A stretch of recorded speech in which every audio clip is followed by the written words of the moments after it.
Why don't we get started? Thank you all very much for coming to our Ward 9 Ward Meeting, Town Hall meeting. All of us from city government really appreciate your coming because we like to hear what you've got to say, and we like to at least inform you of some things, the way we think things are going. But your input is essential, and I and the other aldermen here have been holding these meetings every year, now for the 4th year. We've held 7 already in other wards. This is number 8, and we have one on Monday. So we're learning a lot, and the exchange of thoughts and ideas, I think, has been really, really productive and really helpful. Now, we do have a number of public officials here, which I wanted to make sure that you meet. We have Lori Wilshire, of course, who is the president of the Board of Aldermen. And right here in Ward 9, we have 2 members of the Board of Aldermen and state reps, and that's very, very important. So we've got Mike O'Brien and Linda Harriet Gathright right here. And now, and Rick Dowd from Ward 2. He always makes a late entry, so there he is. Thank you, Rick. Marty is a state rep from Ward 9. There you go, Marty Jack. Joel Ackerman is on the Board of Public Works. They don't get as much attention as maybe they should because it's a very important, they serve a lot of important functions. And of course, Deborah Pignatelli, the counselor from the governor's counselor. We only have 5 governor's counselors in New Hampshire, so Deborah has a lot of input in many of the decisions that get made, at least in the executive branch up in Concord, always fighting for rail and other good things for Nashua, so thank you, Deborah, for coming. Now, what I usually do is I give you a few thoughts on some of the things that are going on, and then we have a couple of short presentations for you. Lauren, where's Lauren?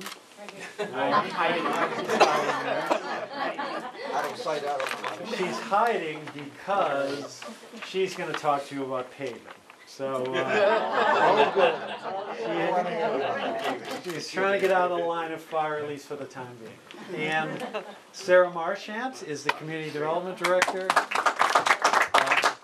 She's going to tell you a little bit about what's going on with the riverfront and the riverfront master plan that we have. In city government, one thing we're always concerned about is the economic climate in Nashua. We want to make sure we have jobs. We want to make sure we attract employers and every opportunity we have. We want to make sure that we assist our existing employers to expand when they want to, because we want as much opportunity as we can possibly get for everyone in the city, both the people who've lived here for a long time, but also our younger generation. We want to make Nashua a place that works for all generations, including the younger people that too often seem to leave New Hampshire and go elsewhere. So we're thinking about jobs and the economic climate all of the time. But on the job front, things are going very, very well. A lot of jobs have been added in Nashua in the last few years. Down at the south end at Gateway Hills, many new companies have located there. We see new, smaller companies every year. And that area has gone from almost jobless to around 3,000. BAE has added a lot of jobs over the last few years as well, and in many ways we've worked with them. We've helped them make sure that they could expand their facility in the south end. We've reconfigured a bus route, at least in the downtown, to help them with transportation to the Canal Street plant. But we've seen newer companies as well. Prudential Supply is a high-tech linen company that is located in Nashua and added about 100 jobs. Another example would be Days Jewelers. They opened a new store. Amazon has come to the city on State Street, adding 60 or 70 jobs. Boston Billiards, believe it or not, has added over 100 jobs there. And So on the job front, we think we're doing pretty well, but we also need to expand the tax base and add housing to the city, because we do have a housing shortage. Rents have gone up significantly over the last few years, and of course we've seen housing values go up very rapidly as well. In the downtown, we see that as an economic development opportunity, because we have had underinvestment, so to speak, in the downtown. Not enough private investment in the downtown over a period of years. So it's been my goal, and the goal of the Board of Aldermen, to add at least 500 housing units downtown over the course of the last 3, now 4 years. And we've accomplished that with some of the conversions and the other projects we've seen. On Franklin Street, there's Lofts 34, which is a mill to housing conversion. That's 200 units. There is Riverfront Landing, another 150, an affordable so-called workforce housing project at the corner of Marshall and East Hollis Street, and some other smaller units have been added. We're working to expand this even more. We've begun to work to create a so-called, what we're calling a rail yard district, where Corriveau Routhier used to be. They have sold to another private party, and we're hoping to convert the Henry Hangar to residential units, as well as the construction of new units on Corriveau Routhier. There's a place across the street from where you think of Corriveau Routhier was their whole storage area, as well as some adjacent parcels there, and we think we can move forward on that in the near future. The point here is to provide opportunities, more housing options, to build a stronger tax base downtown, and create a downtown and a city where people want to live, and because we have a couple of a strong demographic trend going on, which is that more people now want to live in downtown areas, and this is across the country, than used to when maybe I grew up, or some of you. We have both the empty nester type people whose kids have gone away, who would like to live downtown, and of course young people, millennials, Generation Z. Many think that they don't even have a car, and they want to be able to walk and live close to commercial activity and the concerts and the restaurants and everything that downtown offers. Right now, the downtown of Nashua, which is just the commercial business district, pays over $6 million in taxes. Very few services are required. Very few school children. And in addition, we don't even collect garbage. Most of it's commercial. But if we can expand that tax base to make that 6 million, make it 9 or 12 or something like that, it will subsidize even more than it already does the services we provide throughout the city in our neighborhoods, such as here at school here at New Searles School, and all of the other elementary schools and middle and high schools around the city. So we think things are going pretty well there. Now, one thing that Lauren is going to talk to you about is we've embarked on a paving plan of action to reverse what's been going on for a long, long time, which has been underinvestment in infrastructure, specifically streets. So for many years, going back a long time, the city was paving 5, 6, 7 miles of streets. We have 306 miles of streets in the city. So we're on a 4, 5, 6 year, 40, 50, 60 year replacement schedule. We've now stepped that up considerably. In 2017, we did 17 miles. In 2018, 25 miles. And this year, 31 miles. This is a joint effort with the Board of Aldermen, who've adopted the funding plan, the Board of Public Works, who's working very hard to make sure all this work gets done. And you see it all over the city. Lauren's going to give you some of the details about that, but we're definitely making big progress in terms of upgrading the condition of our streets, and over a period of a few years, I mean, there will be a major difference. In our schools, schools are, of course, critical to the future of Nashville. We need to have great education here in every school, excellence in every school, every day for every child, because we want to offer our young people the best opportunity that we possibly can, and we want to make this a place where younger families and people with grandchildren want to live, because they can have confidence that when they send their kids to school, they will get a good education. We have a great group of teachers who work very hard for the city. We've made some progress with respect to our teaching profession, in the sense that in the last contract we signed with the teachers, we were able to upgrade the salaries for middle career teachers, where we were losing a lot of teachers because we weren't paying as well as some of the surrounding districts, those being Amherst or Hollis, and people would be here for a few years, 6, 8, 10 years, and then would leave for other districts. So we believe we made progress there in the last contract, but the teachers continue to work hard and are, of course, central and vital to the mission of education in Nashville. Now, there's many other things we could, talk about, and we're going to open the discussion to anything that you'd like.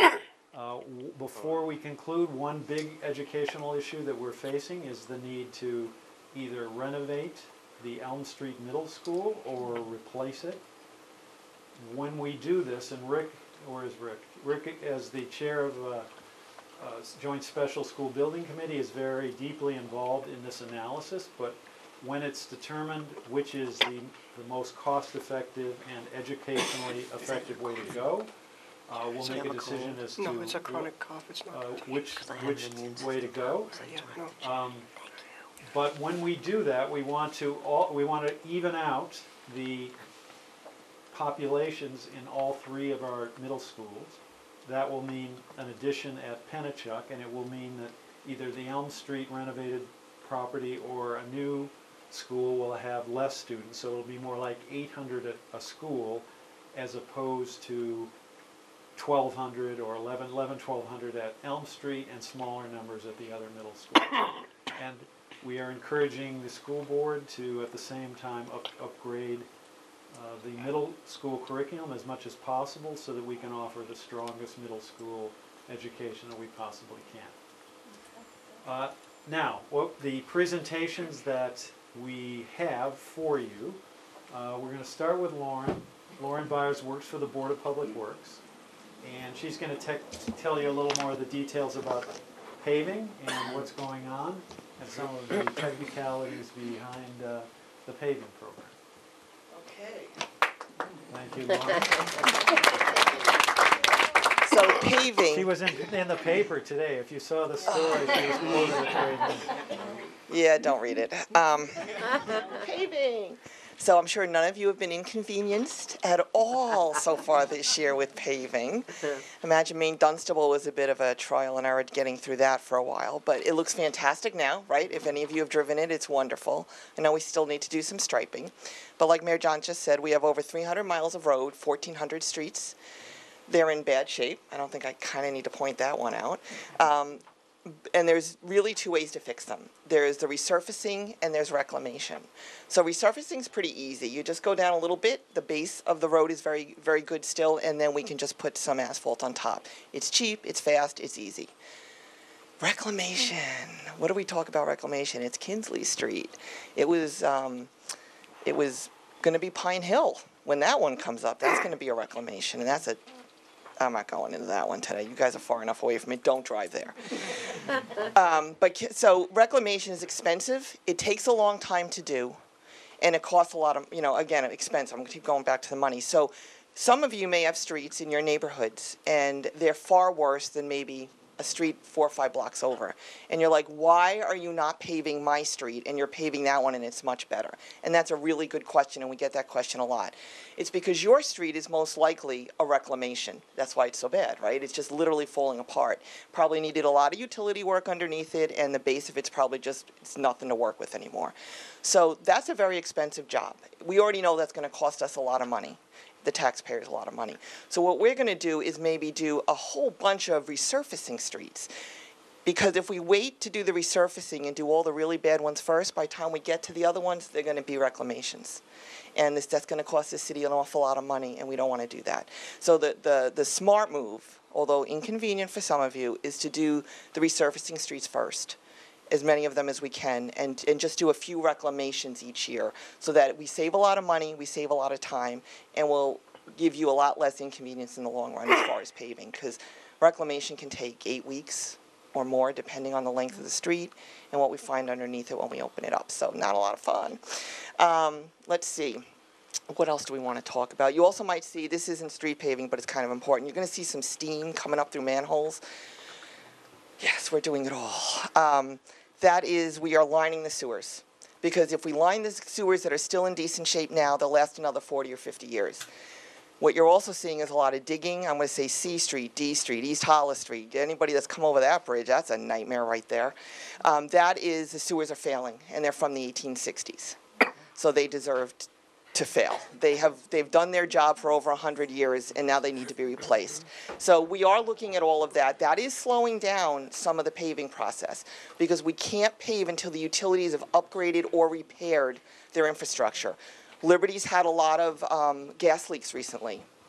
So you know what? We're going to let them fix those for very many reasons, but also because we don't want to pave until they are fixed. We've had replaced sewers, and Pennachuck, you've probably seen them all over as well. They have to replace a lot of their infrastructure. And we need those services. We need the water, we need the sewer, we need the gas. So that all has to get done before we pave. What else do we want to talk about? I think that I hit all the, I'm moving faster and faster at each of these meetings. Like, I literally could do this in 30 seconds. Dana. You had explained something really well to me on Facebook. Oh, you did. And I was like, oh, it kind of took me. Linda, I told you we need Facebook. It was about because of why it like took so long in between, and it was Yes. because The phases. right, and because of the equipment isn't the cities. Right. So I think that's something that not everybody realized. That's a the good way point. That you explained it was like, oh, okay, that makes sense. That's a but good point. I didn't know that. So I'll explain. So the reason your street is rotten for so long, they come in, first they... And Louising trying to get out of Yeah, I the know. neighborhood, you know. Like, well, It is. It's like a whack-a-mole going Yeah, around all the yeah. things. And you're like, well, why is my street open for 4 weeks? Like, why is it like that for so long? Well, first they come in and they move the structures around, which is annoying enough. Then they bring that giant machine in and they literally rip your street out. So now the structures are sticking out high. And the structures are like the manholes and the Catch water- basins, yeah. Liberty utility caps. So all of those get adjusted again. Now, the way paving works in big projects, which this city is now doing, which we've never seen the likes of, I would bet, ever, and this is how it's done in other larger cities and municipalities, is they come in with their machinery, and there's not a lot of contractors that pave in New Hampshire. I mean, it's a small state. There are only a few. You know, there are a few of them, but we have what we have. So their equipment needs to go all over, right? All over the state, sometime into Massachusetts. So they come in and they strip all the streets with their machines, and then those machines go somewhere. So maybe they have 10 streets in a phase. All 10 streets will be stripped. All the structures will be adjusted on the 10 streets. Then they'll come back and put the binder on the 10 streets. Then they'll adjust the structures again, and then finally they'll put the final top coat on all 10 streets. Ta-da! That was your cue, I think. I know, to get off the stage. So that's why it seems like it should take a week or two, and it can't. We can't afford to open, close, open, close. I'm not even sure any of the contractors would bid on a project like that, because economically for them, they need their equipment to keep moving to the next job. Yes? So you mentioned 31 miles. That's for the camera. You can hear me from Cincinnati. Okay. You mentioned 31 miles, and at some point I saw that there was going to be some crack sealing. Yes. And so I drove down Spitbrook Road, and I could see, rain shows exactly where there should be crack filling. And, you know, there's cracks. And is there additional to the, you said 31 miles, that's replacement, plus this crack filling, so, The crack filling is separate. okay, That's So not- that's about 30 miles as well this Yep. year. Now, that's relatively inexpensive because the 31 miles of paving are gonna cost 11 million, and 30 miles of crack sealing costs $143,000. Yep.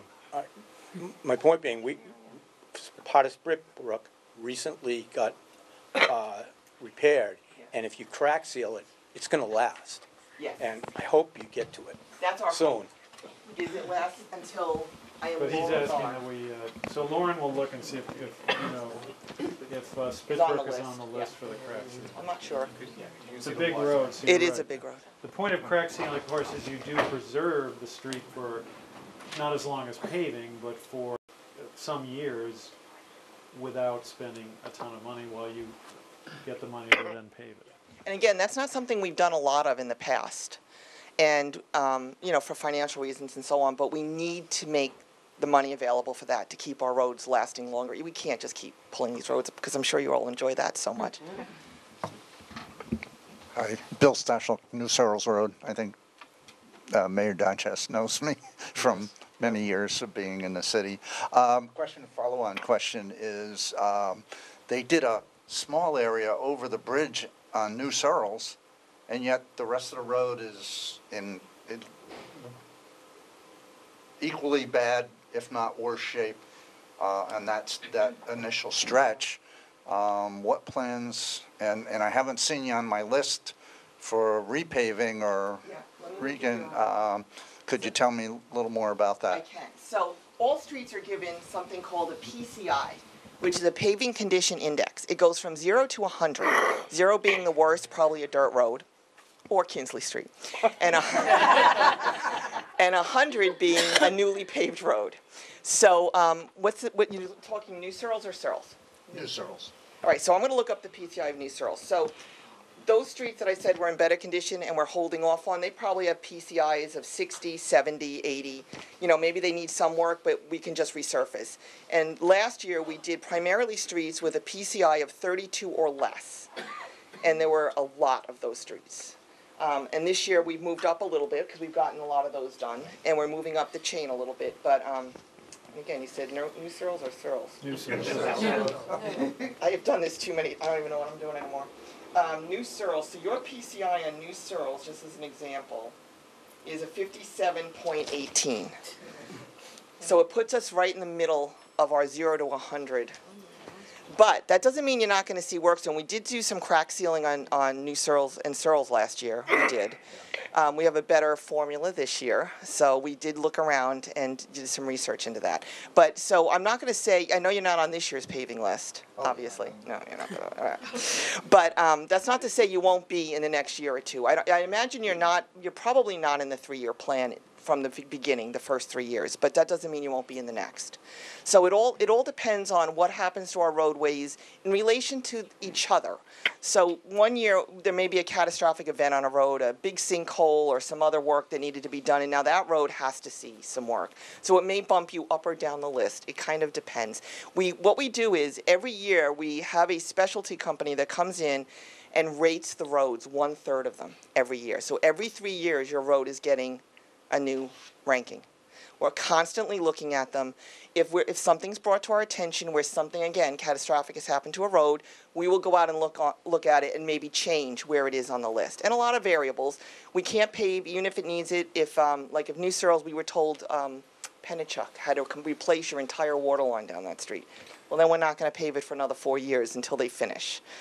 Or a century, whatever they do. Sometimes it feels like that.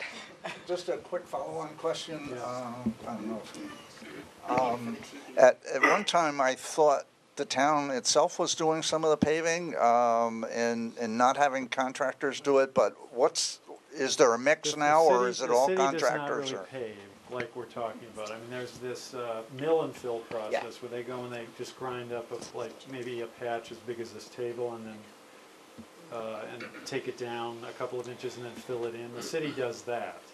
But as far as paving an entire street, the city got rid of its last paving machine, I think, in the 1970s. So the city has not really paved a street since 1970, other than the kind of repair work. Yeah, so apparently we don't pave ourselves since it's been the 1970s, a few years. But we do, for example, on Ridge Road, if you ever go out to Ridge and go head out towards Hollis, there was that water puddle right by, right by Buck Meadow, right? There was that depression. So we went out and put new catch basins in to drain the water, and then we did a mill and fill. Or we are gonna, I haven't been out there, and I live down there, and I haven't looked at it. But what we'll do is a mill and fill to patch over that area. It's not the whole street, but it'll be a nice smooth surface. We're looking also at Conant. You know that spot, right? Where Harris Road comes in. I drive that road every day. And I call them up and I go, get somebody out here. Have you seen these potholes? So we're looking at potentially doing a mill and fill there as well to tide us over until we can get that on the paving list. But we do know the work needs to be done on these roads. I mean, we're well aware of it. You feel free to call me. Thanks to the Telegraph, my number's everywhere now. Nobody gets the Telegraph anyway. No, but yes, they do, Adam. Yes, they do. Everybody gets the Telegraph. The number's probably wrong. No, it was right. They called me. Oh, darn. No, the reporter is here, so. It is what it is. We'll talk at him. We're gonna have a spelling test later then. This isn't about a road. This is about the sidewalk on Taschereau Boulevard. It's all broken up. It's dangerous. When I go to take my grandchildren for a walk up the street, it's so bad. I mean, the sidewalks are, they're all coming out. They're all coming up. So, Yes. you know, I don't know what the city plans to do about that. Well, we do allocate some money to sidewalks every year. Now, not nearly as much as to the streets, at least at the moment. But of course, we want to have safe sidewalks. There are a lot that are in disrepair. But I would be glad to ask the Director of Public Works, Lisa Photo, to take a look at Taschereau, and maybe we can try to make some improvements even this year. So, we have we have a huge sidewalk list that needs to be repaired, huge. And unfortunately, we did get the wonderful bond money to do our streets. It does not extend to sidewalks. They cannot be done with the same monies. So what we need is voters, talking to you, probably at some point in the future to bond money to go through the city and do all those sidewalk repairs. The north end has those beautiful 70-year-old trees that are just knocking giant slabs of concrete up, right, if you've walked up there. The asphalt's falling apart in the other areas, even the newer neighborhoods. It's sinking, which is what it'll do when it settles. But we don't have the funding to go and fix all the sidewalks. Sometimes every year we do a couple little spots that are, you know, but we can't really get to all of it. We do have a list. It's our own list. It's not a PCI list, but it's our own PCI list. We actually walked all the sidewalks and rated them. We did. But if you give, who's here, Carrie? I'm right here. If you give Carrie your contact information, we will get back to you about that. Now, we can come back to the streets, but let me mention this. Sarah here, she's got 2 young children. She'd like to go home. So what we'd like to do is just give you a quick presentation on what we're doing along the river, so you get a sense of that, and then maybe we can let her go. We have a beautiful asset in the middle of the city, which is the Nashua River, and we want to take full advantage of that by implementing the Riverfront Master Plan that the city adopted a couple of years ago. So the work has begun there, and Sarah can kind of update you on how this might go and what might happen over the next couple of years. All right, thank you. So I only have a couple slides. I promise I won't bore you for very long, but I'm really excited. This slide used to say creating your Riverfront Master Plan, and we've gone beyond that. I don't know how many of you have seen it. I have a copy here, and it is on our website. It looks like this. I can pass it around. I would like it back, though, please. And so we have full copies on our website, and it is a master plan for our downtown riverfront. And basically, it was created by you. It was your ideas and your vision. We had this online website where people could submit their ideas, what they wanted to see, what they like, what you don't like, what we could do better. And then we did tons of different public meetings, and we got comments, and actually that website down there, courb.co/Nashua, all of this is still available up there. You can't add new comments to the map because the project has closed, but it's all still there. So we had over 2,100 visits to that platform. We had over 1,000 comments on there. We had hundreds and hundreds of comments from the public gatherings, and we have a great video that you heard the music for earlier that you'll hear again in a little bit. So from all of this information, we were really focused on our downtown riverfront. So this is a picture of, this is the Broad Street Parkway Bridge on my side and the Main Street Bridge on the far side. And so we broke the downtown riverfront down into 3 quadrants. This is the center quadrant, and this is the area that the mayor and the Board of Aldermen have appropriated TIF, or Tax Increment Financing District, dollars to help implement the plan going forward. So this is our focus area for the first part of implementing the plan. And then to a lesser extent, mine falls over to like the Jackson Falls Dam. The Main Street Bridge to the Jackson Falls Dam. So from there, we started with an aerial photograph. You could see what was on the land, and then we cut all your ideas, and we worked with a Halverson Design Associates out of Boston to put what you imagined to paper. And so you can kind of see a bit on here, the white background washes it out, but we heard you wanted fountains back, and we're gonna get there. Connecting the Main Street Bridge, there's a cantilevered bridge off of Peddler's Daughter right now, but the other 3 sides, connecting those to the river so that you can walk after you enjoy a meal downtown or you do some shopping, so you can actually connect and get to the riverfront. More green space, and so a lot of ideas like that came together, and so we have these 6 big ideas. Connectivity, again, all those cantilever bridges, making sure the walkways that are there you can get to, and environmental stewardship. We heard a lot about maintenance, or maybe the lack thereof. And if you walked the riverfront 2 months ago, you could see the river, you could see everything. I walked it yesterday. You can't see anything right now. We have 13 different kinds of invasive species. We have a lot of overgrowth, and so we're actually working on that right now too. I'll be able to tell you about that in a minute. So Wasn't one of the developers supposed to pay for part of the Riverwalk in their buildings originally? Yeah, some of the actual construction of the paving work that was there was paid for by them, correct? But Wasn't it supposed to be a whole big riverfront? They were No. originally, no? Yeah, no. So doing a better job with the environmental stewardship, how we manage stormwater, all of that there, getting people access to the river, and through this process working with Mr. Spelios, who owns the Millyard Technology Park. He created a license agreement to work with the city, and now you can use the boat launch there for free. There's a kiosk there. You fill out the piece of paper. The city's taking on the liability, and you have access for your kayaks to the river right there. He striped big parking spots for your boats if needed. So we were able to develop some great partnerships with our local businesses. Flood resiliency, the Crest Gate on Jackson Falls helps that, but making sure that our neighbors down there do have good flood resiliency. We are going to be seeing more flash flooding. And then economic development. This is the heart of our downtown, and really being able to tie all of our economic development to the riverfront and capitalizing on that like so many other communities have done is part of the goal here. So I'll show you the video kind of, and what this is it's an aerial drone flight. It starts fast, I promise it will slow down, of the river, and then it shows you some of the imagination of the ideas that came up. So you can see what we're in the process of implementing now. I double click.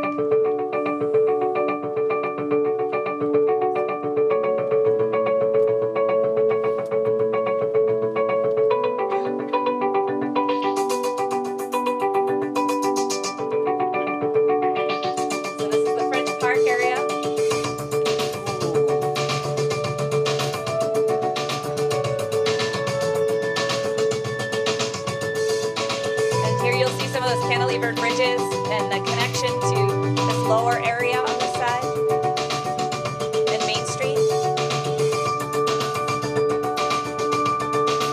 And extending those cantilever bridges around and getting you back towards the library.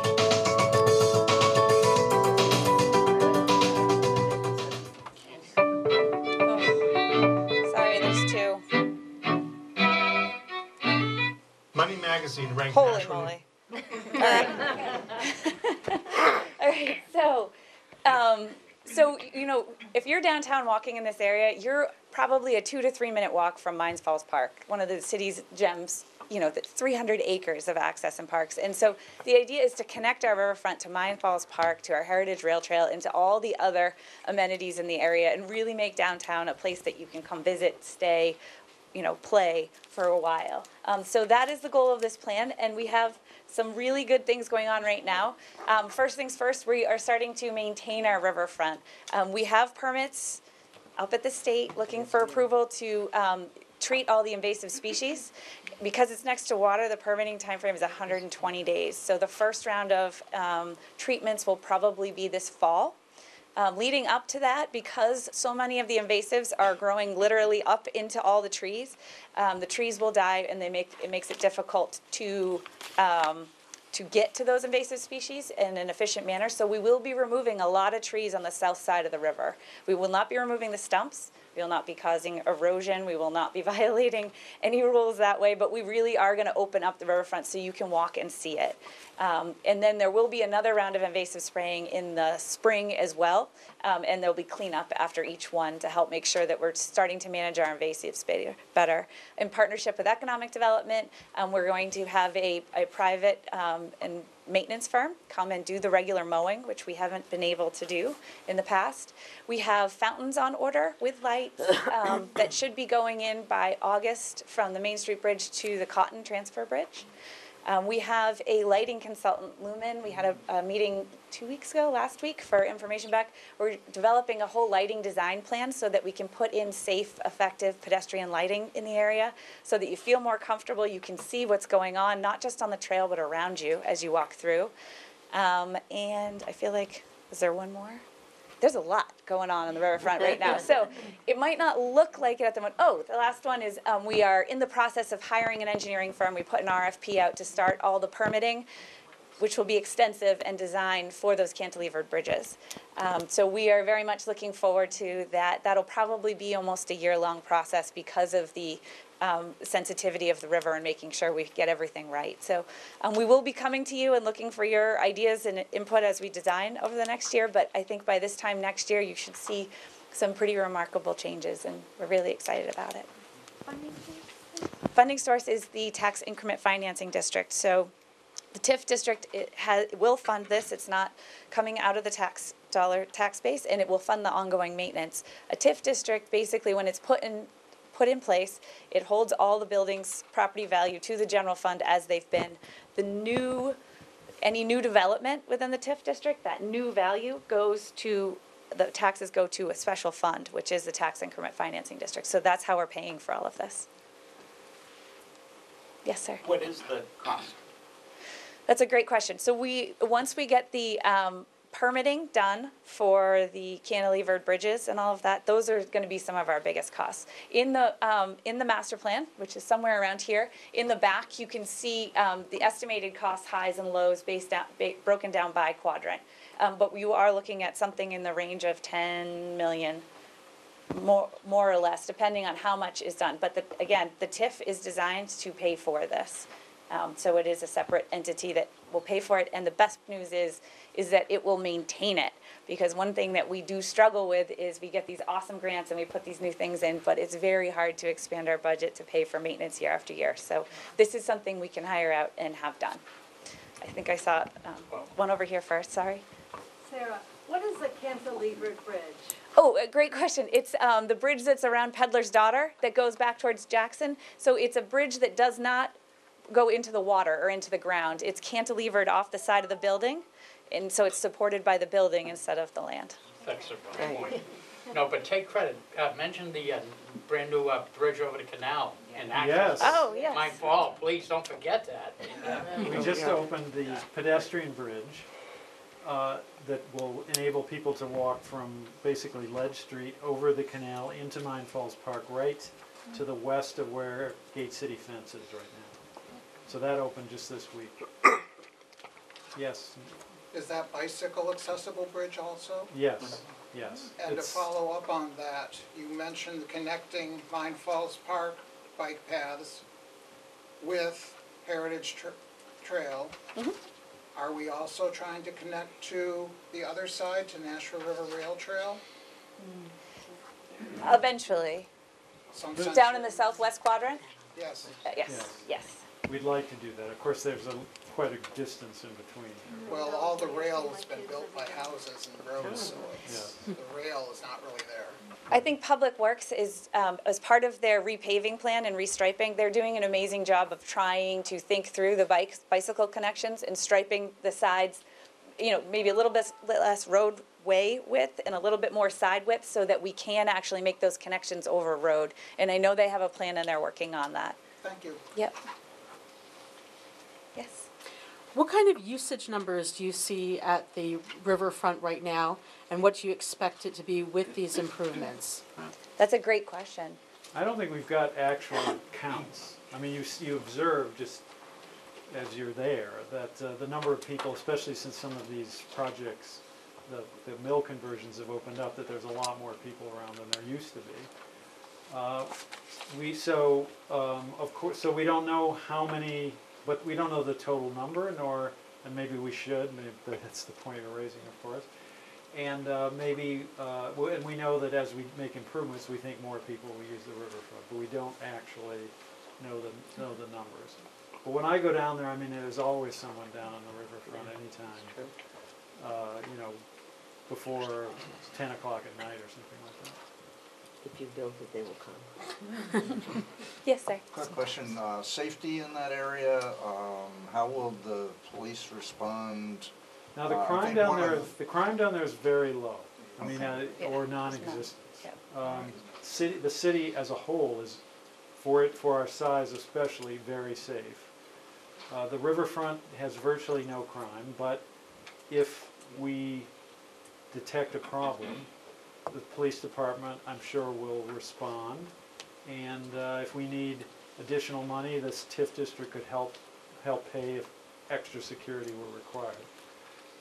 Lori is the liaison to the PD, so I don't know, you got anything to add to that? Well, the National Police will always tell you whatever we need for protection in this city, they will provide. At whatever we need from them, they will do. I mean, we've got a very responsive, high-functioning, really great police department, as well as all the other departments in the city, but I might be a little bit partial. Lori? Yes. I don't disagree with that at all. I think they do a great job. It's just that over the years, I've seen a few incidences in Mine Falls where they've had homeless people and incidences, and I want to be sure that gets the proper attention as we build these new areas, and that when it's connected, that's all, because that's the primary thing, is people want to be safe when they're out walking or bicycling. And of course, the more people that are there, the safer it gets, really. Yeah. Can I just put that a little bit? The homeless people. Oh, the homeless people. Well, just on that front, I mean, the city does a really good job. There's a group called the Greater Nashua Continuum of Care. It's about 40 or 45 nonprofits that get together and they work on the homeless issue every day. I mean, that's what they do. The Nashua Soup Kitchen and Shelter, who has been very proactive in dealing with homeless issues here in the city, is looking to open a new shelter, which I think will help us get more people services they need in out from Mine Falls or wherever else you might not feel safe around them. So just want you to know that they've been really proactive in that. Lori, can I just say something? It's not necessarily the homeless that bother people. To be fair, it's not the homeless that bother people in Mine Falls. Okay. They want to be left alone, and they don't want to be bothered, and they don't want us to bother them. So I just want to throw that out there. But while I'm talking, Lori, can we get the police? Can somebody do something about the people walking their dogs off leash in Mine Falls? Because that's unsafe. I will bring it up. And it's a huge, huge problem. That and the dog poop, the bags, they leave the bags all over Mine Falls. But the unleashed dogs is an issue, and people who walk with their dogs not on leash don't want to hear it. If you say, could you please put your dog on a leash, my dog is not friendly, or my grandson is afraid, they don't want to hear it. Okay. So if you could bring it up, I would really appreciate it. You bet. So a comment about our police, and do we have bicycle? Now, wait, now, could you?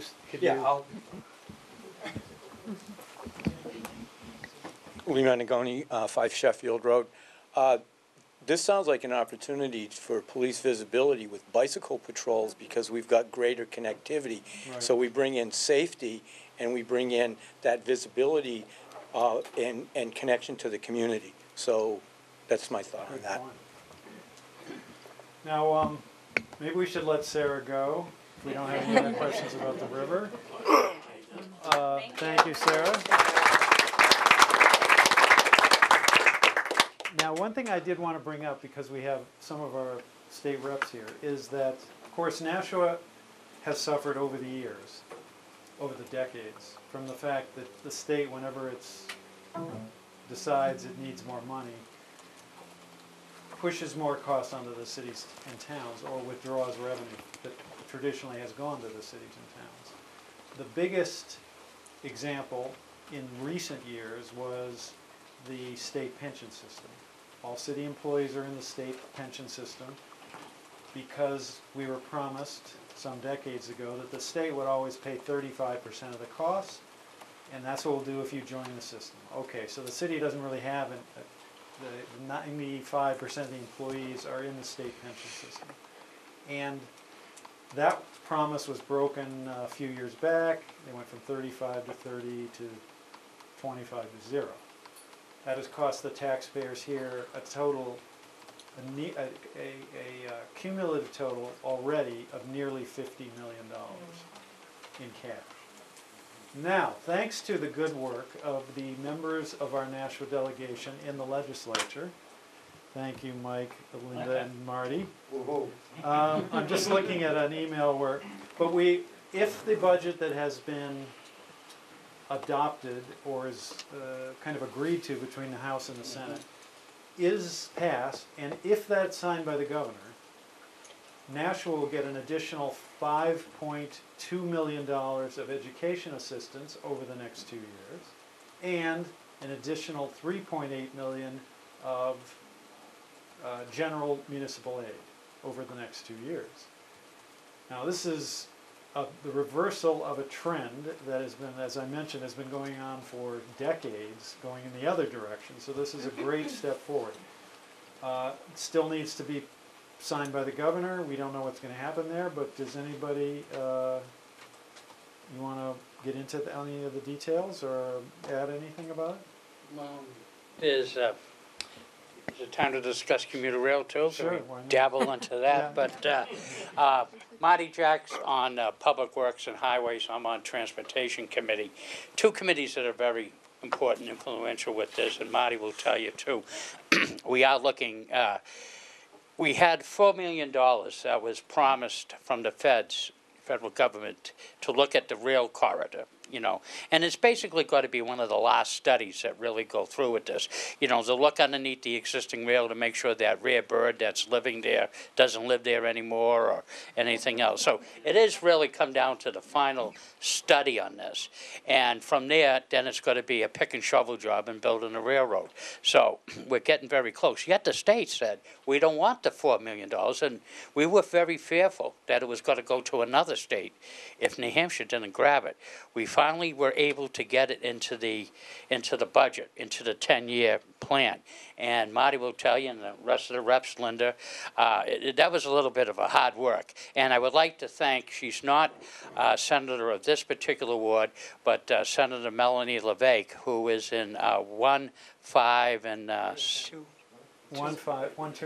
1, 2, and 5. But she was the one that wrote the original bill. A lot of us worked with her on it. So fantastic. So now the $4 million is going to be in. Now it's going to be up to the governor to sign it. So I'll recommend your homework tonight is tomorrow morning, go home and call the governor. He's going to love to hear from you. Okay.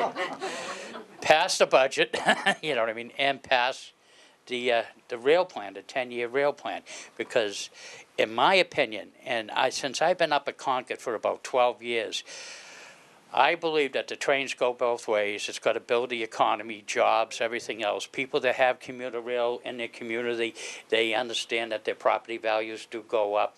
I look at 128. Why can't we, if we have that great New Hampshire advantage that they've been telling us all about since we were kids, then how come 128 ain't here? okay?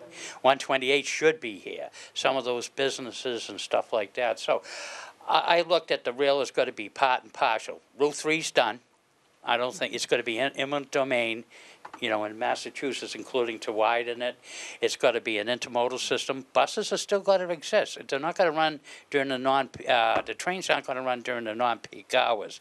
So it's still going to be part of the buses and everything else. They've got to be a very integral part with it. So the bus companies are, you know, kind of happy with it as well, too. So it's got to be the big thing, and it's got to get the talent up here. And, you know, like what the mayor said earlier, I'm a firm believer. Look at the investment that we put in our children. We build good buildings to educate them in the school system, and for 12 years we give them the best start that we possibly can give them, and then they go to college and move away. What happened to our investment? Maybe with the beginning of this commuter rail, they'll be able to work in Boston, yet live here and take care of us. You know, but everything. Yeah, Dana. The education money, has that been earmarked yet in the city? Not exactly. It's still part. Well, we don't know if oh, we're no, gonna, with the no, city. Okay, that's, no, yeah, because yeah. we don't know if we're going to get it yet, but Yeah. we'll see. But other thoughts as to where that's gonna go? I think we need to think about what we would, certainly we want to improve education with education money, so certainly that will be a primary consideration. But there are a couple of things working in the schools that I think are, I'm sitting here, I'm thinking about Nashua Nashua was a great place to grow up when I was here. And I think these improvements are wonderful. And I think it's, great that we have this wonderful contract that are keeping the young teachers here. But I'm still feeding my children in the classroom every day. Yeah. So it's great that we have a 4-year contract. Don't tell me it's so wonderful. What are we doing for the kids in the school? And are those the kids that are going to be taking part in the downtown? We have these great, wonderful high schools. The infrastructure of the high school, we don't have the sections to teach these kids. Kids are being, we have this great education, we have these fantastic teachers, and we have these wonderful opportunities. We don't have the resources for these children to be taking these courses. You mean, when you say the sections, you mean the So if there are, books and no, not just, the number of teachers. So if there are the number 100 of children sections, that yeah. want to take, an AP course, for example, or an upper level English class, we just don't have it for them, sorry. So you have kids that are taking 2 and 3 gym classes at a time sometimes because you just don't have the classes for them. Yeah. So I think it's something to look at when you have these housing, propositions that are great, but that needs to be something that's thought about also. The other thing is, literally a year ago, teachers sat in on the very last day of school, and the Nashua Police Department came in, and they did this wonderful, very scary, very chilling safety training with us about how to tourniquet, how to cover a sucking chest wound if, God forbid, something should happen with an active shooter in the building. We were told as educators that if we wanted to have the equipment in which to do that with, we had to go out and buy it ourselves. I went up to the State House with one of the state representatives and testified in front of the Senate committee and said, where is this money supposed to come from? We're feeding our children. We don't have the resources. I'm buying literature books and I'm not the only one, but, we're all doing our part here. Right. What is the city, what is the state going to do? What is the city going to do? Where are the important pieces? When we talk about how wonderful the education is in Nashua, and it is, but we need to open our eyes because it's only going to last for so long if we don't continue to put the right pieces in place. Well, you obviously raised a lot of good points. There are many things that, as you know, are necessary, that we really should have in the school department. Psychologists, ELL teachers. Mm-hmm. And I thank you, and I thank the Board of Aldermen for passing the budget that they did, because it's huge and it's going to help. But so I always like to try to make some progress with respect to education every year, and there's always a budget challenge. The health insurance went up $3 million this year, which caused, which is an 11% increase on one line item. It meant it meant we had to be really tight with the rest of the budget. And so we were able to do a little bit with education, maintain what we have, and add some 4 teachers and hopefully improve otherwise. We did go to full-day kindergarten for all schools, all kids a couple years ago, which we didn't have before. But you're right. I mean, we need to use some of our education aid to make sure that we improve things even more. I mean, over time, education aid for us has been going down. So of course the city needs to make up the loss there. Plus, but this is a big reversal, and hopefully we'll see the difference in schools every day. Yes. I have 2 issues that I want to bring up, and they're Ward 9. Well, one of them is Ward 9 exclusive. Again, St. Andrews Park. Yes. Does anybody know where that park is? It's in Ward 9. It's in complete disrepair. That slide that's in there, somebody's going to get hurt. The playground, yeah. Somebody's going to get hurt on that. It's at least 45, if not 65 years old. Yeah. The monkey bars, same thing. This is it's right by, it's on Harris Road right here. There's a baseball field, and right behind that baseball field is a beautiful little pine grove that's not taken care of, with equipment that's at least 46 years old, maybe 47, 47 years old. Well, thank you for raising that. Yes. Mr. Mayor, it's been a long time since I went down that slide myself personally. So I have pictures. Tomorrow, I think Linda and I will contact Nick. I was out there with Nick. I was out there with Nick twice. Okay. Twice. Nothing has happened. Yeah. Yeah, it's disgraceful. Now the sign is leaning over, so somebody's going to trip over that. Sometimes maybe we'll sit down. I'm sure you held more clout. Yeah. That would be awesome, because it's a beautiful little area, and it's just neglected. Yeah. So that would be great. Thank you very much. And the other thing is Edgewood Cemetery. I sent you an email, which you kind of ignored because you're on the board of the cemetery. I don't remember the email, though, so maybe I never saw it. Well, what did it say? It said that there are certain areas of that cemetery that are really in disrepair, and when you talk to Mr. Snow, he's like, it's the budget, I don't have the money. So... now, I go through there. To me, it's like our nicest It cemetery. is. It is. Where It is used the to. cemetery? Edgewood, it's off of Amherst Street. Cushing Ave. Oh. It's up near Amherst Street School. It's, Cushing Ave, at the Amherst corner of Street. Broad and Amherst Street. There's that Okay. cemetery right there. Yeah. It's beautiful. It's like a beautiful park if you want to walk through it, and there's some history behind it, but it's falling into neglect, and I hate to see that. Especially they just spent all that money on the Anderson Chapel, Right. which is a beautiful little chapel that's never open or used, but it was refurbished, and now if you look at the graves down slope from that, they're really the seating is not taking place that should be taking place. I think it needs people to take attention, especially the board of cemetery. All right. Well, we'll check that out. Okay. Vicki, that's my wife over here. Her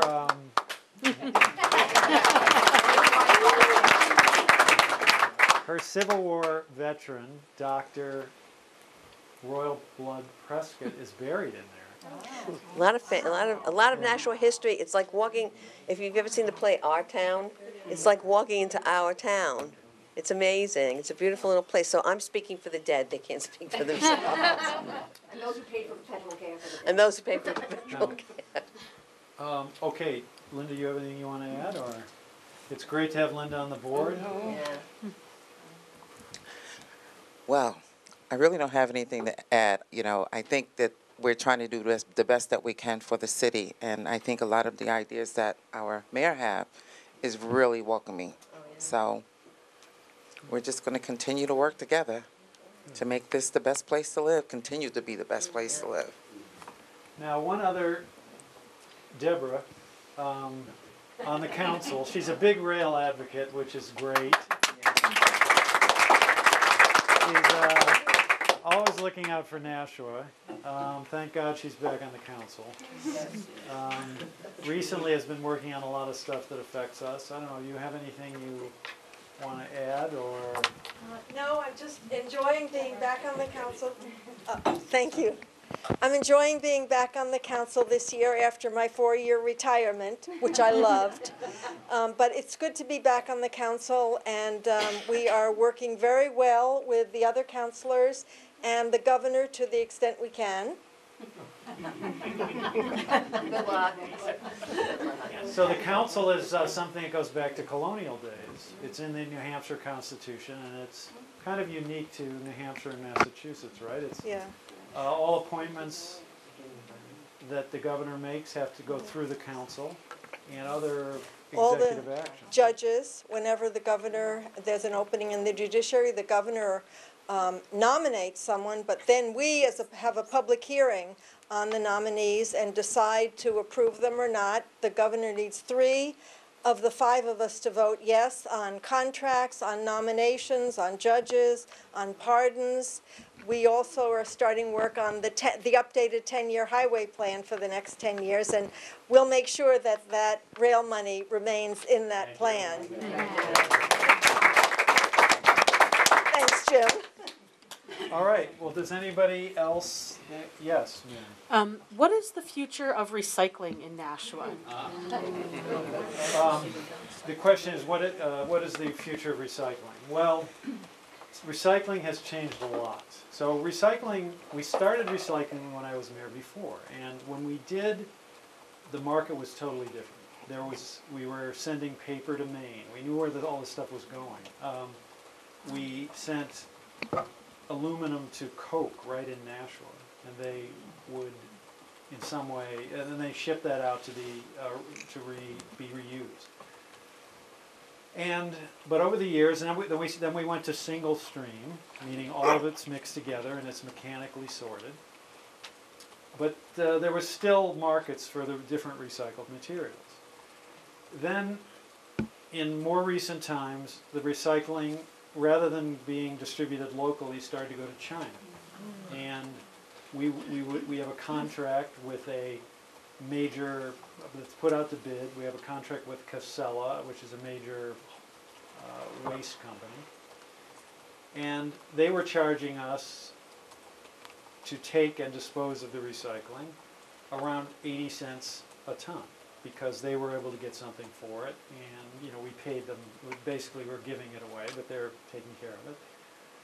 Then about a year ago, or a little bit more, China decides they don't want to take recycling anymore, and the market's completely collapsed. So we have gone in Nashua from paying 80 cents a ton for disposal to $80 a ton. So it's gone up 100 times that happened in like 3 months. So now we are appropriating about 400, but this current fiscal year it actually costs $500,000 to dispose of the recycling. And it's troubling because we don't totally know what's happening to it. Now it's supposedly going to Southeast Asia, but we know that Casella, which was the only bidder for our contract, they're telling us they are landfilling the glass. They separate, but the glass, they're so impossible with that, they just landfill it down in wherever they have their landfills. We've made some deal with them where some of the glass is coming back to us and is being used for the barrier between and the cover material and different issues within the landfill rather than using gravel. So we don't know what's going to happen, and we're sort of looking for year views. We can continue to pay we have a landfill where we can dispose of trash for free.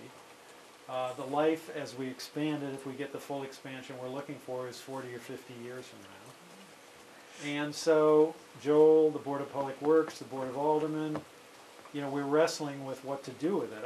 We can just kind of maintain status quo, but there are 2 troubling things. Number 1, the cost. Number 2, what's really happening to this stuff? Is it really being reused? It might be just landfilled somewhere else.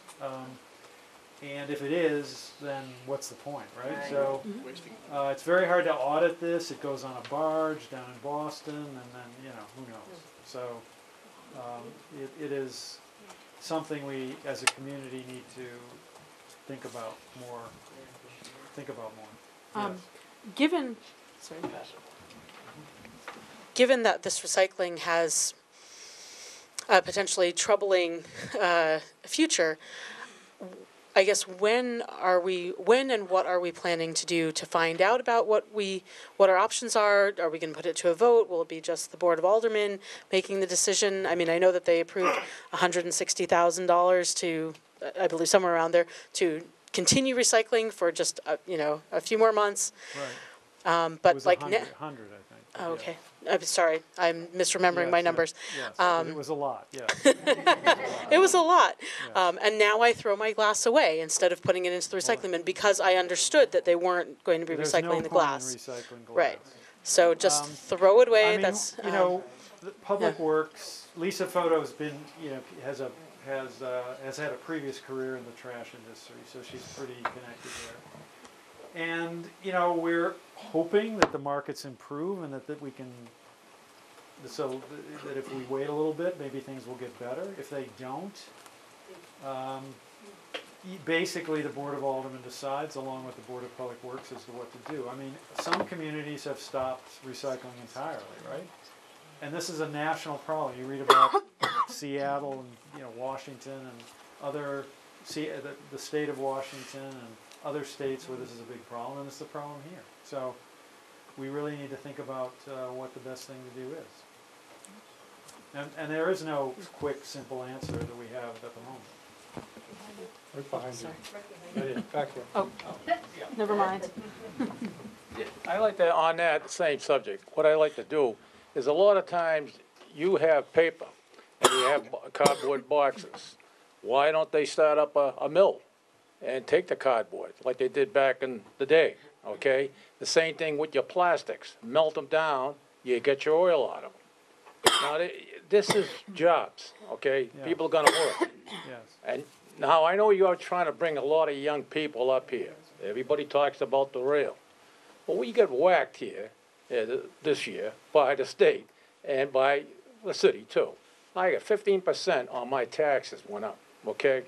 Now, I'm a veteran, like everybody else, and we get the breaks a little bit, all right? We're lucky we got that. But things that, like, for instance, the state needs a gambling place. Now, people, down in Salem, up there in the north end, you got a lot of people that would gamble. It would be a 60-40 deal for the state. 60% goes there, 40% goes to the person's running, all right? These are things that you got to think of. People do not, you got to create, okay? And this is the biggest thing. You want young people to come up here, you go right down here in Tingsboro, Mass. You got pot right there. They're going to put a shop right there. It's going to come in here. They are, yeah. Now, it's all over the place, okay? These are young people, older people. These are judges. These are lawyers. You know the story. I don't have to go through it, all right? But this is what the story is. I mean, people are tired of it. Everybody here, I don't know a lot of people, but a lot of people come from Massachusetts to come here. You have at least 84,000 people that get jobs in Mass. They come up here. Why? Because they can't buy a house in Mass, okay? Same thing. If I was on Gilson Road, which I was, okay, all the way down, that road should be done. There's millionaires' houses, $1 million, $2 million worth of houses right up in that area. I'd be screaming. I can't take a left because it's going to go to Countryside Drive and I'm going to come out that way. It's terrible, the roads, okay? These are things that we should have been thinking of down the line, and we did do nothing, okay? And, but you got to go China, okay? Because he's after the tariffs. That's just all this, okay? I mean, you got to look beyond that, all right? And the money. Now we might be in another war again, okay? Well, nobody in Vietnam. The President of the United States said, well, I got a sore foot. And where's Vietnam? Oh, it's too far. Well, we could have all did that, eh? And the same thing with Korea. The same thing World War II. The greatest, veterans that we ever had. But, I mean, to have this, you got to sit at the board and think, and wait a minute. You're chasing people out of their homes that can't afford it. Social Security. Okay, can I answer a couple of Well, those maybe questions? one more thing. FDR was one of the greatest. He got a little bit of the Social Security, okay? But a guy that's making over 700 and something a month, he can't afford a house. He can't afford these apartments you're putting in, okay? But you have apartments now. You're trying to get people up here. Where's the jobs? You got two. Maybe BAE, maybe Ebert, up there across the street from Budweiser. They make the tanks, okay? But the Budweiser just put $11 million in there, and it's all automated, okay? They got two mechanics, two electricians, all right? This is what it's all about. People, you know, you sit down there, you read the paper. I see you in the paper every day, okay? And I know there's nobody running against you, all right? And this is what the story is. I mean, we're going to go 4 more years. We're going to pay this tax in July.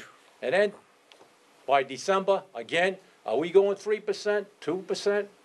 You know, what is your hydroelectric on your Mines Falls? What's the hydroelectric on by the Jackson Mills or BAE down there? What do they run? Do they run all the lights in the city? I mean, these are things that people have to know. And when you talk about recycling, anybody comes up here and buys a new house, here's what, you make a paper out, and you give it to them and say, this is what we take. A lot of people don't know that. Can I answer a few of those things? Which No, you've I raised don't. many good points. No, well, I know. I'm just saying, because these are the things that a guy sits down and looks at, all right? You gotta be creative, all right? But there is a lot of people that work in Mass that come up here, okay? And that's why they're here, to buy a house. You're not gonna, you know, I mean, the taxes are sky. What does the business pay? Okay, that's the biggest thing. Your business is down here. You got about 11 stores that are empty. You go over here to the mall, you got about 3 or 4 stores that are empty. You go down to Pheasant Lane Mall, you got, it's what's happening is, you mentioned it, it was Amazon, okay? The thing of the future right now is, if I was a young guy, and I was 20, 30 years old, I'd be looking at the wait a minute now, robots. That's what's gonna take over this whole area. They're gonna pass things out. You're gonna have them in your city hall. They already have them in the hospitals, not here. In Boston, Leahy has 2 robots waltzing around, okay? I've been there for 5 years, and now you got a new one. All right, and you gotta, this is the coming thing. And then the guy that's young, he's gotta turn around and say, well, am I gonna hook on this Social Security business because it's gonna go broke in 2015 or, excuse me, 2035 or something like that? I wanna, you know, I'm gonna still have some money, okay? But that's a lot of people have got, put their kids to college. Your colleges are sky high. Don't get me wrong. They say, well, we got a nice school system. We do. We got a nice police department. We do. We got a nice fire department. We do. And they wanted to cut back on that, okay?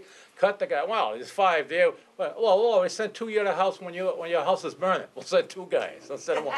What I mean, people, you got to look at the big, what's causing all this? And that's why I'm here tonight. Okay, because you get so frustrated at the money that's out there. The streets, they should have been done, okay? Before you even went into Alex's shoe store, and we voted on it, some people did, the last election here, only 11% people turned out. They didn't even know, all right? So people are either got things going on, him and her are working, and they got kids going to college, cost a lot of money, and that's just going to kill a lot of these people that are running for president. Let me just give you some perspective. All right, thank you for raising some very good points. Now, with respect to jobs, the biggest complaint we hear from employers is not property taxes or even electric rates. They can't find people to fill the jobs. So we're trying to work on various things to give people who maybe aren't quite educated enough to get those jobs, opportunities to work. But I agree with you, the jobs are number one. We need to try to maintain as many jobs of all kinds, including blue collar and manufacturing and tech and everything else. Is anything being done to bring like biotech into the area or some sort of industry like that? We see some small biotech companies actually in Gateway Hills. Now They're smaller companies, but, you know, hopefully they will expand. Now let me get to the issue of the revaluation, because certainly 15% is a lot. Now, revaluation is something required by state law. And we tried to actually defer it, but they told us, no, you know, we're going to sue you. It's required every 5 years. So we did 13 and now 18. What the state law, and this is all controlled by state law, it says in a revaluation, you bring all properties to 100% of fair market value. The assessment moves to 100%, whether that be up or down. We hired an outside, and we could see that there was trends that were going to be unfortunate for some people, which are that housing values in that 5-year period went up a great deal, especially homes on the more affordable end. The houses that were assessed at 175 or 200. You know, you can't buy houses that.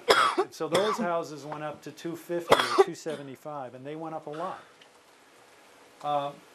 And we could see that, so we tried to defer it, but the answer was no. So we got KRT to do the revaluation. We asked them to make sure they were very careful with the commercial properties and make sure we were getting as much as we could there. And the revaluation does not bring in more money. What it does, so there are people whose taxes fell because of the revaluation because the average property went up 23, 24% on average. Now your property obviously went up more than 23 or 24%. Right. If I estimated, I would say 40%, 35, 40% yours went up. And that's why your taxes went up 15%. There were some people, and you know, this is unfortunate, but the houses at the high end of the market did not go up as much as the houses did, you know, closer to more affordable. So houses that only went up 10%, in value, their taxes went down because they went up less than average. So we did not collect more money. It's just the allocation of the taxes is different, and it is. You know, the thing we were trying to avoid is what you mentioned, is that houses, you know, the more affordable end would get hit hard, which they did. And, you know, we did as much as we could to avoid that, but we were really forced by state law and by the state DRA to undertake this. I mean, the only silver lining there is that if you had a house that was, you know, used to be worth 175, maybe it's worth 275, and your taxes, yes or more, and that is bad, but, you know, you got more equity. Now, maybe next time we do a revaluation, which might even be sooner than 5 years, for reasons we could talk about, because in one, just the dislocation of a sudden change is, not a good thing.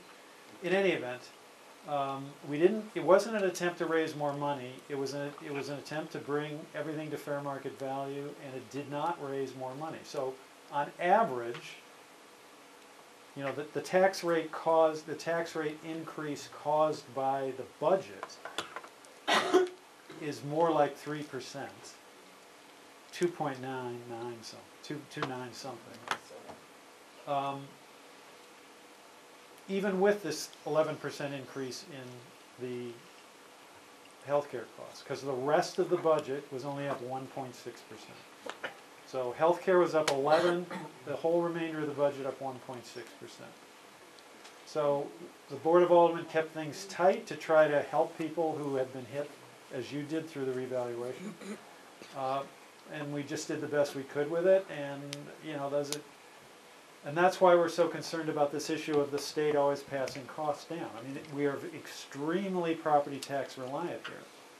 If you count all of state taxes and local taxes together, 65% of that is property taxes. Now this is unlike any other state. Massachusetts, pretty high property tax state actually. Only 40% of their state and local revenues come from property taxes, and there are states down south where it's like 10%. You know, so It's a regressive tax. It means people who have less money end up paying a lot more than the people who, you know, a person who makes 50 grand and owns a $200,000 house pays a much higher percentage of their income than someone who owns it makes $1 million a year and has a $750,000 house. You know, they're paying almost nothing compared to their income.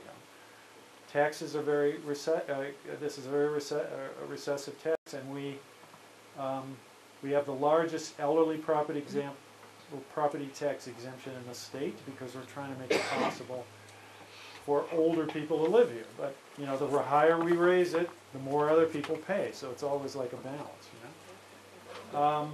As far as the recycling, yes, it would be great if we had a cardboard plant, but the city can't do that. I mean, we're hoping, we're encouraging, we'd love to have a private sector business do that, or the plastic as well, but you know, we're not, I think you would agree that the city shouldn't appropriate your money to try to, you know, start our own cardboard recycling business, you know what I mean? Because we're gonna lose money, and, you know, then your taxes just go up even more. You talk about the railroad coming up here. Yeah. MBTA is $1 billion in the hole. They're getting new cars. You know, you gotta look at, it's like me buying your car, you know, I mean, it's been But it's more through the mill or whatever, okay? It's more the T than the commuter line. That is gonna go to Concord. Now you're talking, To who's gonna pay for it? Manchester. We are. But We're it's not, gonna- it's going, it would go to Manchester. Now, the, Go to Concord, all the way, that's what he wants. the estimate now is that the state subsidy would need to be in the $5 to $6 million a year range after the project is done, when we get federal support and all that. But the economic growth caused by the rail Right. would more than offset the cost of the service, the subsidy required. I mean, imagine what it would do in Nashua. Say we have the east side of downtown, east of Main Street, from there to, you know, through Quincy Street to where Corvo Routhier is, A, B, C streets, E Street. Total disinvestment in that whole neighborhood. I mean, who has put any private money in that neighborhood in the last 80 or 100 years? Like, nobody. All the properties are declining. You've got kind of these buildings that are kind of underutilized. If you had a rail station on Crown Street, you would see, and this happens wherever rail is established, a dramatic change. People would want to live near the rail. People would want businesses locate near the rail. Nashua would see, I mean, for Nashua itself, it would be a huge, huge boom. Because we would see property tax revenues climb dramatically over some period of time. And the argument against rail by the rest of the state is, well, that's just going to help Nashua, so why should I vote for it? So for us locally, it is a no-lose situation.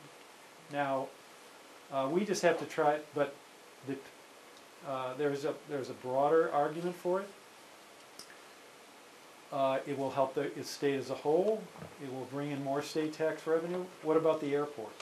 Airport's underutilized. Right. The MBTA would love to run to the, if they don't want to come to actually just to Nashville because they want to serve the airport. So I went to Chicago recently for a weekend and took the CTA from the airport to right to downtown, $3 cost.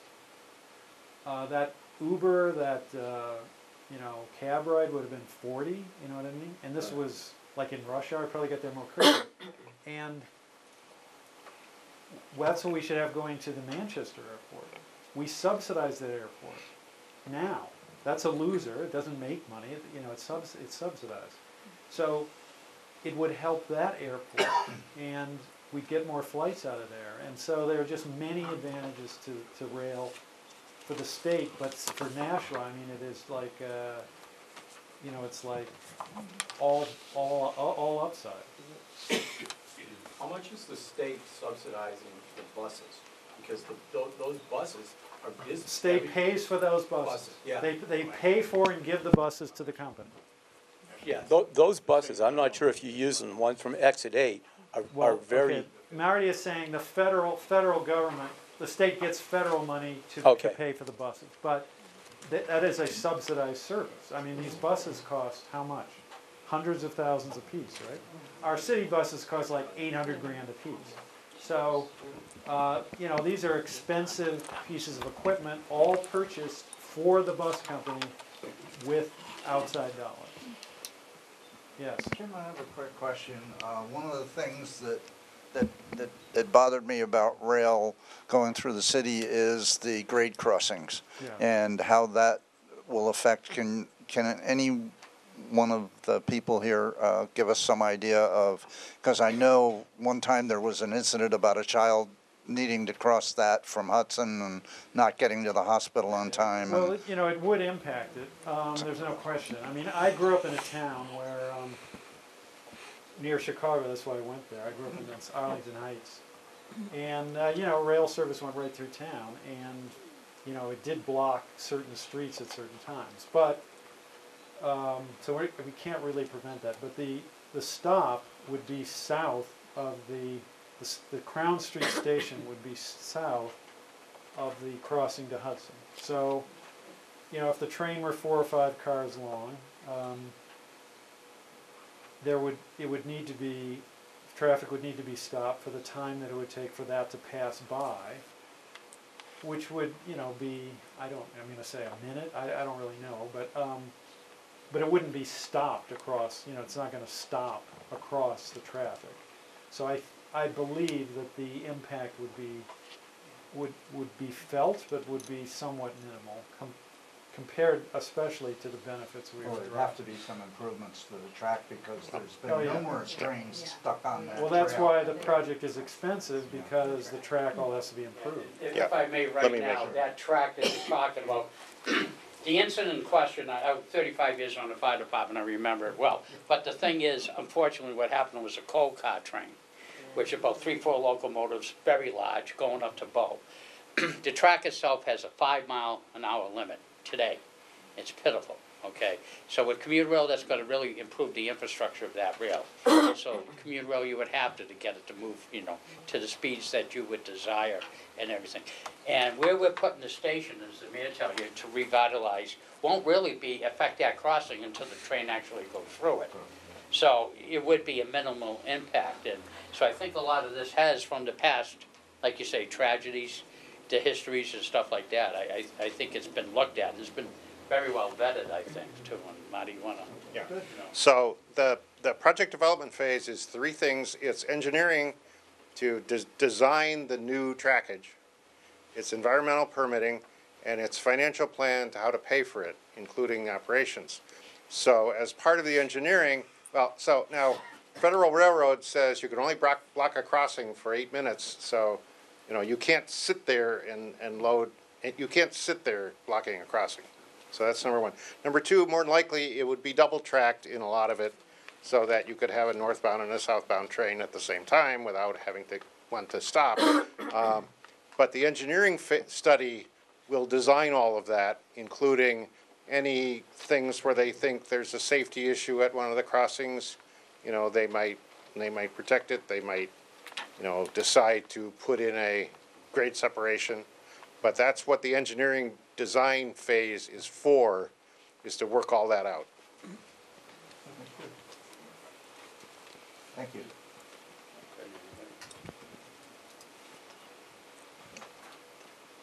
Yes. Hi, can I just,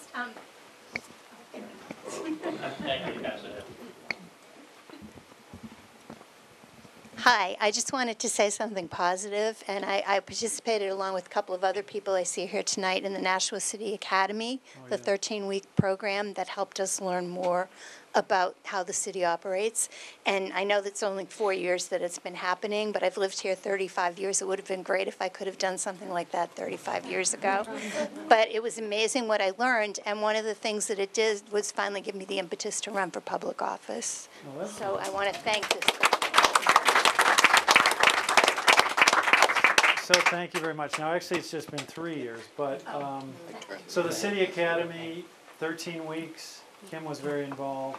You bring people in, all the departments come in, and fire, police, public works, everyone, tell you all about what's going on. You visit the fire station, the police stations, public works, and you learn a lot about city government. So we're going to hold that again in starting in March of 2020. Goes till like June, and if anybody is interested, you should definitely take the course. It's free. It's free, yes. It's a big plus. Yes. I've heard a lot sir. tonight about the youth leaving town, not enough workers, not enough money. What's your position on the minimum wage? I think the minimum wage should be raised. Is it getting any place? What? Okay. What, it passed, and then there's a dispute, there's possibly a veto, right? We're hoping not a veto, but Okay. call the governor. Hey, he knows what I've done. I do a lot with the vocational apprenticeship and high school vocational programs. And you know, you've got to grow these things like a tomato plant. If you don't give them the right fertilizer right off the bat, and these kids are frustrated. Right. You know, only making $7 an hour. You know, they can't live, and a lot of your kids too are the primary people in a relationship. Their parents are kind of drifting away, but I mean, there's a lot going on. So if you can offer that to the youth, you know, you're going to grow something. You'll get your money back, believe me. Right. So the legislature passed $12. All right, well, I see people standing up, so maybe another question or two. Yes, Alex. I just wanted to make a comment, actually, as one of the young people being discussed. I have a lot of friends who are from this area who went to college in Boston or elsewhere in Massachusetts. And actually several of them have spoken to me recently about how they are looking at Nashua and they see that we're adding more housing downtown. They see the progress the state's making on rail. And I have some friends that are saying, when I'm done with college, I'm going to come back to Nashua. And I just wanted to say, you know, I find that really encouraging. And I think that's a really great sign. Thank you. Yes. Yeah, back in the day, when they had Ingersoll Rand here, Nash Corporation, they had the school, they called it the Votech back then, okay? Yes. And they would train people, okay? You've got a lot of jobs around here, but they're minimum wage jobs, okay? We used to work the minimum wage jobs. Guy worked 40 hours, 50 hours, 60 hours, something, then drive a bus. I did it for 8 years. Drive the school bus, okay? I did help the kids out on Park Rec, okay? Babe Ruth, senior Babe Ruth, okay? Show these kids. And we, you know, but a lot of times, it's the family, okay? Since World War II, and we had it, it's been a lot of divorces, okay? We had these before 5. Now it's a lot. Now they don't get married anymore, they're couples, okay? And that's the problem. Nobody follows the kids around. I remember talking to my mother. My brother was 10 years older than me. He's in his 50s. Oh, what are you going to do with that? Oh, you got to worry about your kids. Well, that's what we do with the grandkids, okay? All my guys went to college, okay? 2 went to Keene, some to college in Worcester, okay? Could have moved down there, all right? They wanted me to. I worked in a newspaper then, all right? And then, like I said, it's like anything else. That's why people come up here, all right? You know, back in the day, like I said, it was too much to live in Mass, okay? It was costing too much. But you bring the money in and you put the ideas in these, get the entrepreneurs, get the, you know, people that started all this, okay? And start thinking, wait a minute, can we go that route or can we turn around and do our own, okay? And that's what it was for. We swept our own streets. You had a street. I think I seen a guy here maybe once out of 10 years, okay, do the street. Now, but I'm out there I think they do every street once. yeah, once, yeah, is that it? And then, you know, it's the same thing we had with the plow, okay? It wasn't plowed. I come up here, I come all the way from Worcester, up here, and it wasn't plowed, all right? I'm going back, and I had to walk up that hill. I had to get my car the heck out of here, all right? out of the street. My kid went to school here. This was all bad. This is land that was a dump, okay? They put the schools here because it was cheap, the land was, okay? We all, you know, you gotta go back and you gotta look, all right? Don't think because you're old and you, oh, he's talking crazy. You don't know what he's talking about. Well, you do. No, I know that's not true. Yeah, and that's the thing. That's the thing. That's what I'm talking about. When you're on the board and you're sitting down and you've got an ad hoc committee and you're looking at it, and you got to think, wait a minute, we're going to drive these poor people out now that they've been here 40, 50 years paying their taxes and everything else, sending their kids to college and everything else. You want the kids to stay here, but they're going to go because why? You don't have the jobs, okay? And that's the key. Get somebody out there or get the state to move their stuff and get the jobs up here, okay? Well, that's Everybody definitely- says, well, you know, we go across the board. Well, you know, you don't have the We excise definitely tax. need to get the jobs. That's Yeah. definitely- Can I? Now, Marty's got one more thing. Yeah, Now, we try to get well- out by about now so that you can go home and we, Yeah. but I want to thank you all for coming. Thank you to all of our public officials. Thank you very much.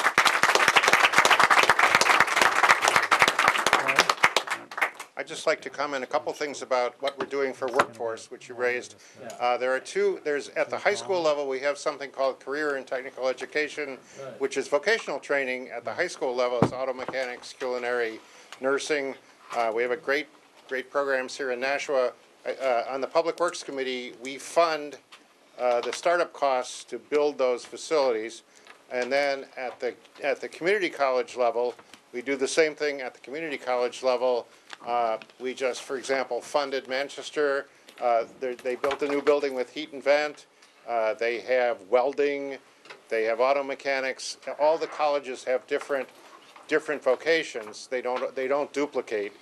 But so that's one of the things that we do on the Public Works Committee is make sure, and the chancellor of the community colleges does a great job with working with the companies. The example I always use is Nashua Community College has a partnership with GE Hooksett. They make jet engines.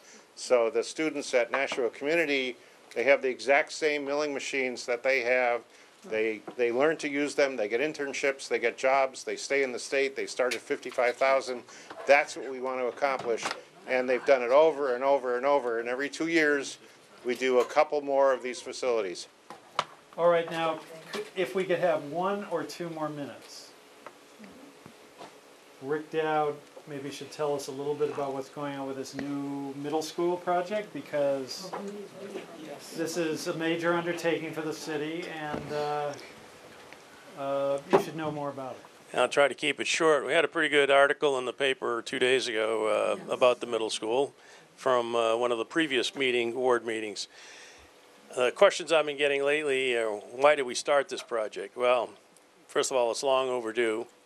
We have portable classrooms at Pennachuck and Elm Street that we tried to get rid of 20 years ago. So we're a little behind the times on that. Elm Street School is not designed for a middle school. It was a high school years ago. It's an 83-year-old building.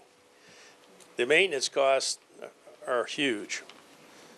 So what we're doing right now is this first year of the study, we have an architect and a construction manager. We're looking at what we need to do to all 3 middle schools to make them comply with the new middle school concept, which that will be in a whole other discussion. But the thing is, today we're designing middle schools because that's where you lose kids. From elementary to high school, they get lost in, before it was junior high schools, now it's middle schools.